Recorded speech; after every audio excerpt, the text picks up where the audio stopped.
जय हिंद दोस्तों, स्वागत है मैंने वीडियो में। दोस्तों इस वीडियो में हम रेलवे एग्जाम्स के लिए साइंस को करने वाले हैं। चाहे दोस्तों वो ग्रुप डी का एग्ज़ाम हो या टेक्नीशियन का या फिर एएलपी लोको पायलट का हो। तो चलिए दोस्तों वीडियो को स्टार्ट करते हैं। दोस्तों एल्युमिनियम धातु का ऑक्साइड जो होता है वो उभयधर्मी होता है।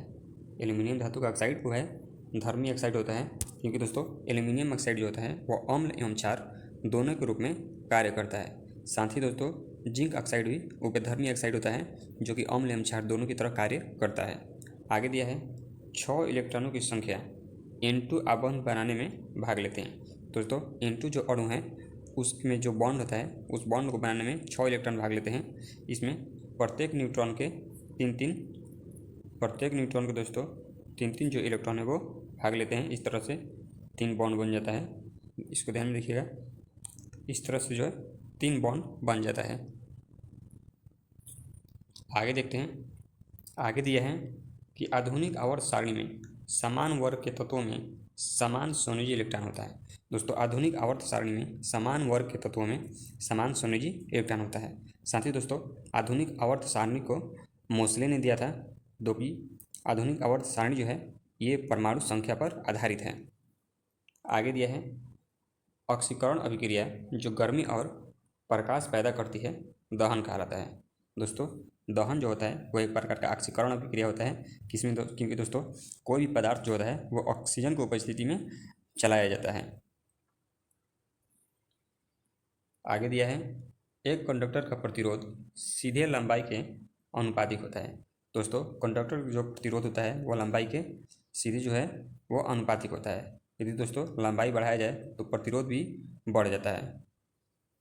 जैसे कि दोस्तों आप देख सकते हैं rho is equal to R is equal to rho L upon में ए होता है।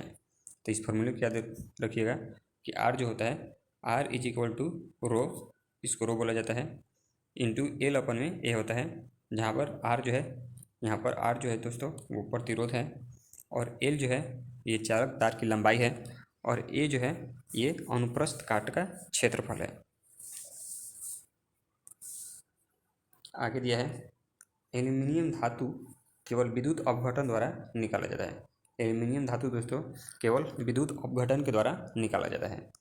आगे दिया है कवक की कोशिका भित्ति जो होती है वो कड़ी जटिल शर्करा की बनी होती है, जिसको काइटिन कहते हैं। अर्थात दोस्तों कवक की जो कोशिका भित्ति है वो काइटिन की बनी होती है, जबकि पौधों की जो कोशिका भित्ति होती है वो सेल्यूलोज की बनी होती है, तथा जीवाणुओं की जो कोशिका भित्ति होती है दोस्तों वो पेप्टिडोग्लाइकॉन की बनी होती है। आगे दिया है सभी एसिड के लिए आम तत्व हाइड्रोजन है। दोस्तों सभी एसिड में अर्थात सभी अम्ल में जो कॉमन एलिमेंट होता है वो होता है हाइड्रोजन।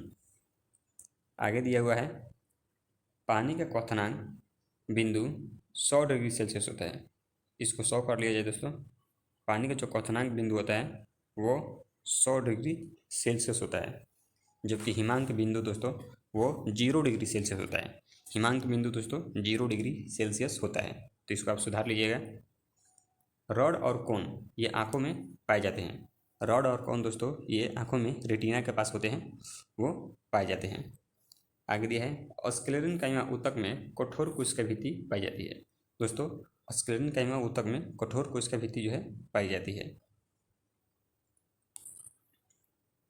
आगे दिया है श्वसन जीवन प्रक्रिया रासायनिक ऊर्जा को ऊष्मा ऊर्जा में बदलती है। श्वसन जो है दोस्तों श्वसन जीवन प्रक्रिया रासायनिक ऊर्जा को ऊष्मा ऊर्जा में परिवर्तित कर देती है। आगे दिया हुआ है अधातुओं में आयोडीन चमकदार होता है। दोस्तों आयोडीन जो है ये अधातु है, साथ ही दोस्तों ये जो है चमकदार होता है, जबकि दोस्तों अधातु चमकदार नहीं होते, लेकिन आयोडीन जो है अपवाद में होता है, जो कि अधातु होते हुए भी चमकदार होता है। आगे दिया हुआ है यांत्रिक ऊर्जा में 2 प्रकार की ऊर्जा होती है। यांत्रिक ऊर्जा में दोस्तों 2 प्रकार की ऊर्जा होती है, गतिज ऊर्जा और स्थितिज ऊर्जा।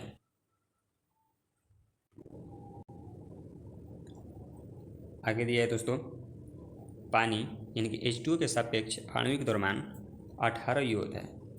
पानी का जो सापेक्ष आणविक द्रव्यमान होता है वो 18 होता है, क्योंकि हाइड्रोजन का एक होता है द्रव्यमान तो H2 है तो 2 से मल्टीप्लाई कर देंगे और प्लस ऑक्सीजन का जो परमाणु संख्या होता है वो 8 होता है और द्रव्यमान जो होता है वो 16 होता है। तो इस तरह से दोस्तों ये 18 हमारा आ जाएगा। आगे दिया है द्विखंडन द्वारा अमीबा प्रजनन होता है। दोस्तों द्विखंडन द्वारा अमीबा में प्रजनन होता है। अमीबा जो है 2 भागों में विभाजित हो जाता है।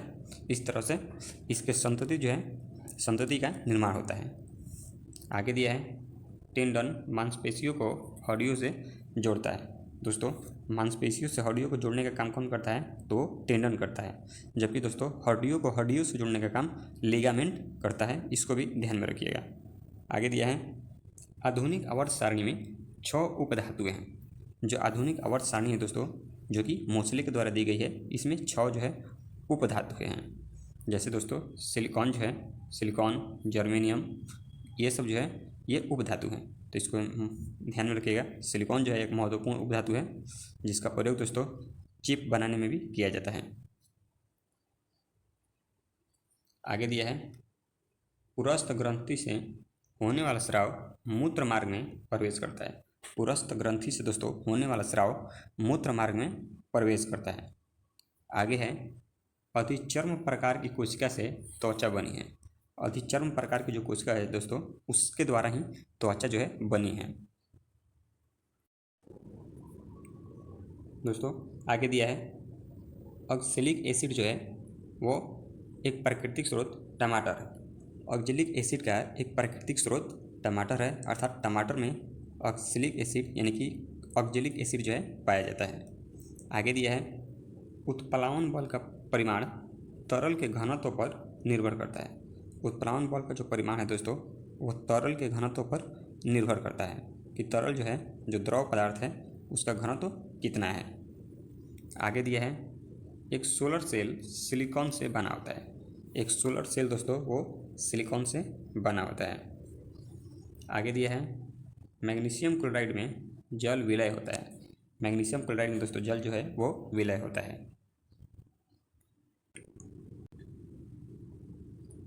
आगे दिया है विस्थापन की परिवर्तन दर को वेग कहा जाता है। दोस्तों विस्थापन की परिवर्तन की दर को वेग कहा जाता है। आगे दिया है परमाणुओं से प्राप्त ऊर्जा को नाभिकीय ऊर्जा कहते हैं। परमाणुओं से प्राप्त ऊर्जा को दोस्तों नाभिकीय ऊर्जा कहा जाता है। आगे दिया हुआ है एल्युमिनियम का इलेक्ट्रॉनिक विन्यास 283 होता है। दोस्तों एल्युमिनियम की जो परमाणु संख्या है वो 13 है और इस वजह से इसका जो इलेक्ट्रॉनिक विन्यास है वो 283 होता है। आगे दिया है आधुनिक आवर्त सारणी के बाईं ओर स्थित एकमात्र गैर धातु हाइड्रोजन है। दोस्तों आधुनिक आवर्त सारणी के बाईं ओर जानते हैं कि मुख्य रूप से धातु पाए जाते हैं, जबकि यहाँ पर एकमात्र जो है गैर धातु वो हाइड्रोजन है। आगे है दलहन एक फलीदार फसल है। दलहन दोस्तों जो दाल होते हैं वो फलीदार होते हैं, तो वहीं दिया हुआ है कि दलहन एक फलीदार फसल है। आगे दिया है किसी भी माध्यम का पूर्ण अपवर्तक सूचकांक हमेशा 1 से अधिक होता है। किसी भी माध्यम का पूर्ण अपवर्तक सूचकांक हमेशा दोस्तों 1 से अधिक होता है। आगे दिया है मेरिस्मेटिक ऊतक एक विशेष भूमिका निभाते हैं और अपनी विभाजित करने की क्षमता को त्याग देते हैं और तब अस्थायी ऊतक बनाते हैं। तो इसको ध्यान में रखिए दोस्तों कि मेरिस्मेटिक ऊतक जो है एक विशेष भूमिका निभाते हैं और अपनी विभाजित करने की क्षमता को जब ये त्याग देते हैं, खो देते हैं, तब अस्थायी ऊतक बन जाते हैं। आगे दिया है पैरेन्काइमा में पतली कोशिका भित्ति के साथ अपेक्षाकृत गैर विशिष्ट कोशिकाएं होती हैं। पैरेन्काइमा में दोस्तों पतली कोशिका भित्ति के साथ अपेक्षाकृत गैर विशिष्ट कोशिकाएं होती हैं। आगे दिया है मंदता की एसआई इकाई मीटर प्रति सेकंड स्क्वायर होता है। मंदता की एसआई इकाई दोस्तों मीटर प्रति सेकंड स्क्वायर होता है, अर्थात दोस्तों ऋणात्मक त्वरण को ही मंदता कहा जाता है। आगे दिया है किसी वस्तु पर किया गया कार्य वस्तु के द्रव्यमान पर निर्भर नहीं करता है। दोस्तों किसी वस्तु पर जो किया गया कार्य होता है वो वस्तु के द्रव्यमान पर निर्भर नहीं करता है, क्योंकि दोस्तों जानते हैं कि वो किया गया कार्य जो W होता है, W बराबर बल गुणे विस्थापन होता है। तो Fs हो जाता है बल गुणे विस्थापन। आगे दिया है कॉपर के बारे में दिया दोस्तों कि कॉपर जल मिश्रित HCl के साथ प्रतिक्रिया नहीं करता। कॉपर जो है दोस्तों जल मिश्रित HCl के साथ अभिक्रिया नहीं करता है। आगे है योनि गर्भाशय ग्रीवा की ओर जाती है। योनि जो होती है दोस्तों वो गर्भाशय ग्रीवा की ओर जो है जाती है। आगे है मनुष्यों में महिलाओं में यौन गुणसूत्रों का एक से एक सेट होता है। दोस्तों मनुष्यों में महिलाओं में यौन गुणसूत्रों का एक से एक सेट जो है होता है। साथ ही दोस्तों प्रजनन के दौरान पुरुषों में दोस्तों मानव में प्रजनन के दौरान जो भ्रूण है वो नर होगा या मादा, इसका निर्धारण पुरुषों के गुणसूत्र के द्वारा होता है। आगे दिया है ऑल्बर्ट आइंस्टीन ने यह दिखाया कि द्रव्य को ऊर्जा में और ऊर्जा को द्रव्य में स्थानांतरित किया जा सकता है। ऑल्बर्ट आइंस्टीन ने दोस्तों ये दर्शाया कि द्रव्य को ऊर्जा में और ऊर्जा को द्रव्य में स्थानांतरित किया जा सकता है। आगे दिया है विद्युत धारा की SI इकाई एम्पियर होता है। विद्युत धारा की SI इकाई दोस्तों एम्पियर होता है। साथ ही दोस्तों विद्युत धारा को अमीटर के द्वारा मापा जाता है। आगे दिया है सोडियम कार्बोनेट का रासायनिक सूत्र Na2CO3 होता है। सोडियम कार्बोनेट का दोस्तों रासायनिक सूत्र Na2CO3 होता है। जबकि दोस्तों धोवन सोडा का पूछ दें तो धोवन सोडा में हाइड्रेटेड हो जाता है Na2CO3 इंटू 10H2 जो है जुड़ जाता है। आगे दिया है ओम का नियम विभवांतर और विद्युत धारा के बीच संबंध का वर्णन करता है। ओम का जो नियम होता है दोस्तों वो विभवांतर और विद्युत धारा के बीच संबंध का वर्णन करता है। जैसे आप जानते हैं कि V समानुपाती होता है I के, और यहाँ पर एक नियतांक आ जाता है।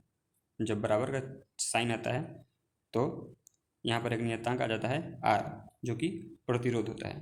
तो इसको भी ध्यान रखना है, जो कि V बराबर IR हो जाता है। ये जो है V बराबर IR होता है, और यहाँ पर जो R है वो जो है वो नियतांक के रूप में आता है। आगे दिया है N2 गैस का उपयोग चिप्स को ऑक्सीकृत होने से रोकने के लिए किया जाता है। दोस्तों जो आप प्लास्टिक के पैकेटों में चिप्स को खाते हैं उसमें N2 गैस भरा रहता है, जो कि चिप्स को ऑक्सीकृत होने से रोकने के लिए प्रयोग किया जाता है। आगे दिया हुआ है मेंडलीफ की आवर्त सारणी 1872 के दौरान एक जर्मन पत्रिका में प्रकाशित हुई थी। दोस्तों मेंडलीफ ने प्राचीन आवर्त सारणी को दिया था, और मेंडलीफ का जो आवर्त सारणी है वो 1872 के दौरान एक जर्मन पत्रिका में प्रकाशित हुआ था। तो इसको भी ध्यान में रखिएगा। तो चलिए दोस्तों हमारा वीडियो यहीं पर समाप्त होता है। मिलते हैं अपना अगले वीडियो में, तब तक के लिए धन्यवाद।